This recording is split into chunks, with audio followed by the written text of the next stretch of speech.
बुजुर्ग अपने बेटे के साथ कहीं सफर पर जा रहे थे, रात हुई, तहज्जुद का वक्त हुआ, बाप बेटे ने उठकर तहज्जुद पढ़ी।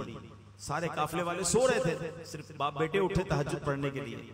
तो बेटा वाले साहब से कहता है, अब्बा जान ये कैसे लोग हैं, सारे सो रहे हैं, कोई नहीं उठा तहज्जुद पढ़ने के लिए। तो बेटा वाले साहब कहते हैं, बेटा तू भी सोया रहता तो ही ठीक था। बात बड़ी पते की है। तहज्जुद पढ़कर अगर दूसरों को हकीर जानना है तो बेहतर था तू भी ना पढ़ता तहज्जुद। इबादत जरूर करनी है मगर किसी को हकीर नहीं जानना। फिर मालदार पैसे होते हैं तो गरीब से तकब्बुर कर रहे होते हैं। खूबसूरती भी तकब्बुर लाती है। बंदा कहता है मैं खूबसूरत, इसका रंग सांवला, ताकत तकब्बुर लाती है। मेरी बॉडी इतनी मजबूत, मेरी इतनी ताकत, ये बेचारा कमजोर, ये मेरे सामने क्या करेगा। इक्तदार तकब्बुर लाता है। किसी को सीट मिल जाए वो समझता है बाकी की हैसियत ही कोई नहीं, मसल के रख दूंगा। ये इक्तदार पर, दौलत पर, खूबसूरती पर, ताकत पर तकब्बुर करने वालों कभी इतराना नहीं। रब जब चाहे ये सब वापस ले सकता। हमने बड़े बड़े खूबसूरती वालों को ऐसी ऐसी बीमारियों में पड़ते देखा कि चेहरा देखने के काबिल नहीं रहा।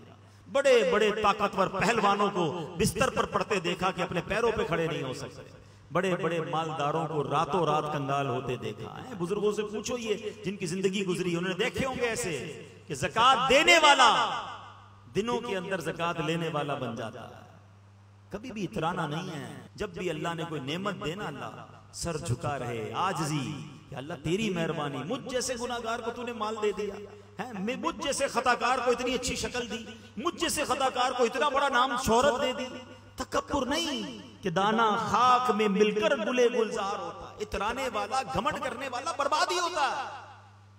अल्लाह करे ये बात समझ आ जाए कि तकब्बुर इस कायनात में होने वाले सबसे अव्वलीन गुनाहों में से गुनाह है और इसका नतीजा बर्बादी है। रिवायतों में आता है तकब्बुर करने वाले को कयामत की दिन चूटियों की शक्ल में लाया जाएगा और लोग उनके ऊपर से चलते हुए गुजर रहे होंगे। ये जो बड़े बड़े तकब्बुर करते ना, गरीब आदमी को करीब नहीं आने देते हैं। कभी भी ना कीजिएगा ऐसे। बल्कि मशवरा दूंगा कि जिसको कोई मुंह ना लगाए, जिसको कोई करीब ना बिठाए, आप उसको अपने करीब बिठाया करें, प्यार दिया करें। इंशाअल्लाह उसकी दुआ लग गई तो तुम्हारा बेड़ा पार हो जाएगा। हाँ, अब्बास औकात मस्जिद के खादिम से कोई हाथ नहीं मिलाता। हमारे दफ्तर में कोई चौकीदार हो जो बेचारा सबका दरवाजा खोल रहा है, उसको सलाम ही नहीं करता। रुक जाएं, पहले उसको सलाम करें। मस्जिद के खादिम को कभी सीने लगा लें।